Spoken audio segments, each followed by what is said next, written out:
Welcome back नाज़रीन, हम गुफ्तगू कर रहे हैं अदील मलिक साहब से और तैमूर सलीम झगड़ा साहब से, और हम उनसे बात कर रहे हैं मईशत पे। तैमूर साहब, ऑब्वियसली आपने पेंशन्स का जिक्र किया जब आप वज़ीर ख़जाना थे। I think it was a project that you worked very closely on. पर सर, क्या पेंशन्स के अलावा भी तो बहुत ज़रूरत है रिफॉर्म की? अब जैसे मिफ्ता इस्माइल साहब से हम गुज़िश्ता रोज़ बात कर रहे थे, तो उनका ये ख्याल है कि जब तक एनएफसी को रीनेगोशिएट नहीं किया जाएगा मसला हल नहीं होगा। आप इत्तेफाक करेंगे इस बात पे? नहीं, मैं इस बात से बिल्कुल इत्तेफाक नहीं करता, लेकिन प्रॉब्लम ये है कि अगर आप उनकी बात मान भी लें कि ये सारी चीजें रिजॉल्व करने के लिए कोई सीरियस एफर्ट चाहिए। देखिए, पाकिस्तान का एक इशू नहीं है, पाकिस्तान के बहुत से इश्यूज हैं in terms of fixing the economy, in terms of fixing the budget. लेकिन जो आप बता रही थी कि जो हमारा स्ट्रक्चर है हमारी गवर्नेंस सिस्टम का, वो बिजनेस एज यूजुअल से हटने पे डरता है, और जो उसमें स्टेटस को एलिमेंट्स हैं वो हर कोशिश भी करते हैं उसको वापस लाने पे। ठीक है, रेवेन्यू सिस्टम ठीक करना है। पाकिस्तान में 28 लाख टैक्स पेयर्स हैं, इंडिया में 8 करोड़ है, तकरीबन 30 गुना फर्क है, आबादी में 6 गुना फर्क है। आप कॉस्ट साइड देख लें, हमारी जो हुकूमत का साइज है 10 मुलाजमीन में 2 मुलाजमीन काम करते हैं, बाकी 8 तो बैठे होते हैं, चाहे वो 22 ग्रेड के हो चाहे वो 4 ग्रेड के हो। इसका कोई हल निकाला है किसी ने? आप जो है वो ऑपरेशनल एक्सपेंडिचर की बात कर लें तो हमें डिफेंस की तो जरूरत है ज्यादा करने की, लेकिन सिर्फ 1 साल तो नहीं है।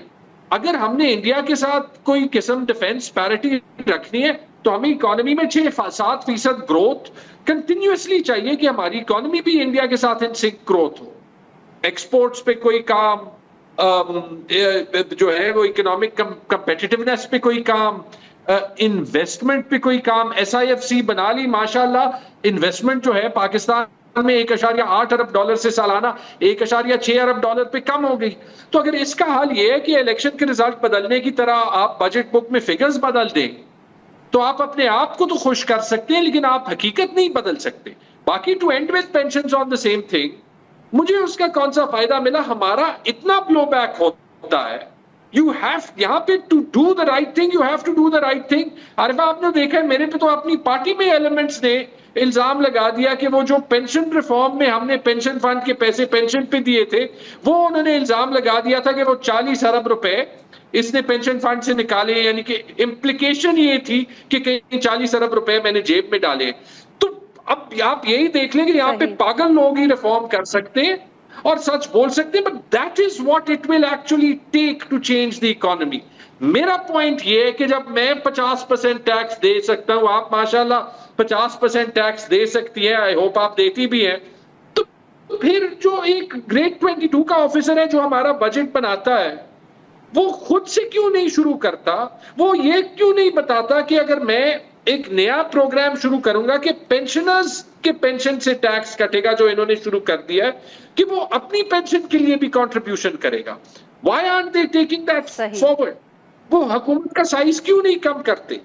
All of these things are things जो कि कंसिस्टेंटली गवर्नमेंट टू गवर्नमेंट होती है। बिल्कुल ठीक सर। अदील साहब, सर यही जो हम गुफ्तगू अब कर रहे हैं, तो सर इसमें एक ये भी बड़ा सवाल उठता है कि जब आप तनकीद करें इस तरह की बजट मेकिंग पे, जिसके अंदर ऑब्वियसली आपने भी इस पे कमेंट भी किया हुआ है, लिखा भी हुआ है, हम भी ये गुफ्तगू जो करते रहते हैं कि आप जब एक ही तबके के ऊपर इतना बोझ डालते रहें, या आप की जो जो पावर प्लेयर्स हैं वो फ़ायदा ले रहे हों और बाकी आवाम को फ़ायदा नहीं मिल रहा, तो ये सस्टेनेबल नहीं है। पर सर, जब ये आप तनकीद करें तो आगे से जवाब अब ये मिलता है, अपने कॉलीग से मिलता है, आप जिनसे गुफ्तगू हम करते हैं उनसे मिलता है कि चल तो रहा है, ऐसे ही चल रहा है, इतने सालों से चल रहा है, अब भी चलता रहेगा, कोई फ़र्क नहीं पड़ता। जो पावर प्लेयर्स हैं वो अपने फ़ायदे उठा भी रहे हैं, उनका नुकसान भी कोई नहीं हो रहा। लोगों का अगर कोई नुकसान हो रहा है तो क्या फ़र्क पड़ता है? It makes no difference. Sir, how do we react to that? इसका कैसे जवाब दें, या आप क्या जवाब देंगे इसका? دیکھیں بہت اچھا سوال ہے آپ کا. یہ کہتے ہیں نا کہ بہت مرتبہ ایسے ہوتا ہے کہ سالوں برسوں کچھ نہیں ہوتا اور پھر چند دنوں میں چیزیں گر جاتی ہیں. جہاں بھی دنیا میں نظام گرتا ہے وہ بالکل اچانک گرتا ہے, بہت دیر تک لگتا ہے کہ جیسے وہ بہت سٹیبل ہے.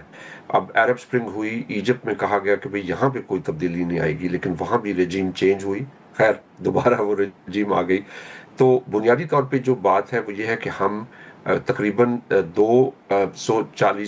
24 کروڑ لوگ ہیں ہم, 240 million, which is double the population of Egypt. تقریباً پوری عرب دنیا کی آدھی آبادی ہے پاکستان میں, اور 45% خطے غربت سے نیچے ہے, اور 2.5% ہم گرو کر رہے ہیں. It doesn't require you to be an Oxford University professor to say کہ یہ نظام سسٹینیبل نہیں ہے.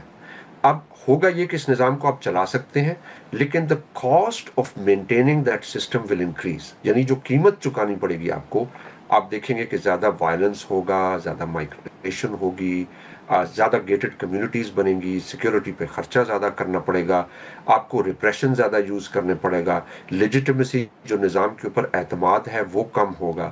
تو یہ جو چیزیں ہیں ظاہر ہے یہ ایک دو دن میں تو نہیں ہوتی, لیکن اگر آپ اس کو بڑے بڑے اشاریے دیکھیں تو کوئی بھی آپ کو یہ بتا سکتا ہے کہ یہ نظام زیادہ دیر تک چل نہیں سکتا, اور اگر چلے گا تو اس کی پھر cost of maintaining that system is gonna increase tremendously. جی تیمور صاحب, کین یو آپ اتفاق کریں گے جو عدیل صاحب نے یہ بات کی کہ یہ زیادہ دیر اس کو سسٹین کرنا مشکل ہو گیا ہے اور ہر سال کے ساتھ یہ بڑھتا چلا جائے گا, the difficulty of sustaining this system. آپ میں 100% اتفاق کرتا ہوں, اور جن لوگوں نے تھوڑی بہت دنیا دیکھی ہے, and I've had the privilege کہ سیاست میں آنے سے پہلے جو ہے وہ 5-6 ملکوں میں کام کیا, انسان کو تکلیف ہوتی ہے کیونکہ آپ کو پوٹینشل نظر آتا ہے کہ ایک راستہ ہے جو کہ لگتا ہے کہ مشکل ہے, لیکن جس سے ہم اپنا پولیٹیکل سسٹم بھی جو ہے وہ سٹیبل کریں, اپنی اکانومی بھی اس طرز پہ لائیں. جیسے بہت سی سکسیس سٹوریز ہیں اکانومی کی, انڈیا کی ہے, ایک منموہن سنگھ نے بجٹ دیا اس کے بعد انہوں نے نہیں دیکھا. بنگلہ دیش کی ہے, جن کا جو گلہ ہوتا تھا وہ یہ ہوتا تھا کہ پاکستان ان کو ریسورسز نہیں دیتا, آج ان کی جی ڈی پی ہم سے بڑی ہے. ویتنام کی ہے, تباہ ہو گیا تھا ملک آج سے صرف 40 سال پہلے 50 سال پہلے جو امریکہ کے ساتھ ان کی جنگ ہے. ساؤتھ کوریا کی ہے, جاپان کی ہے, چائنا کی ہے, جہاں پہ جو ہے وہ کلچرل ریولوشن اور گریٹ لیپ فارورڈ میں پتہ نہیں کتنے لوگ مرے تھے. آج آپ دیکھ لیں کہ چائنا میں کیا حال ہے. چائنا کی per capita G D P Pakistan سے کم تھی, 80 کی دہائی تک کم تھی. تو کیوں ہم یہ راستہ ایک بار جو ہے وہ نہیں لے سکتے؟ کیونکہ اس کی کاسٹ ہمیں ادا کرنی پڑ رہی ہے بار بار, اور وہ جو ریسورسز کم ہوتے ہیں تو اس کے لیے کمپیٹ کرنا پڑتا ہے. پھر ایڈیشنل کمپلیکسٹیز ہیں, جیسے ہم نے کہا کہ ہمارے دونوں طرف جو ہے وہ ہاسٹائل نیبرز ہیں. افغانستان کے ساتھ ہماری اچھی ریلیشن شپ نہیں ہے. جب سے انڈیا میں نریندرا مودی آیا ہے تو وہ تو اس کی جو نیت ہے وہ تو اب پوری دنیا کو پتا ہے کہ پاکستان کے بارے میں کیا ہے. تو کیا ہم کچھ نہ کرتے ہوئے ہم صرف جو ہے وہ امید اور دعا سے پاکستان کو ٹھیک کریں گے, یا کوئی ایفرٹ بھی کریں گے؟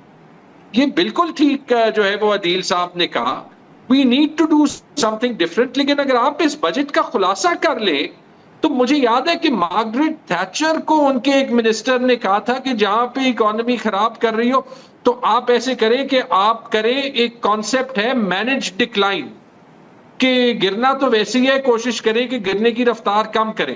تو یہ جو 0.5% انکم ٹیکس کم کیا, پیٹرولیم لیوی زیادہ کی, سولر پینل پہ ٹیکس بڑھایا, جو ہے وہ تنخواہ دار کی تنخواہ جو ہے وہ 6% زیادہ کی, یہ آدھا تیتر آدھا بٹیر ٹائپ آف بجٹ, یہ وہ مینج ڈکلائن ہی مجھے لگتا ہے جس سے کوئی خوش نہیں ہونا اور کچھ نہیں ہونا.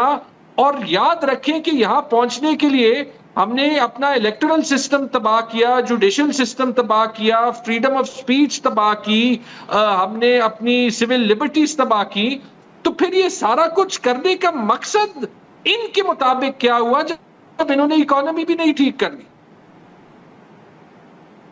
بالکل صحیح. جی ناظرین, یہاں پہ لیتے ہیں ہم ایک چھوٹی سی بی رائٹ بیک.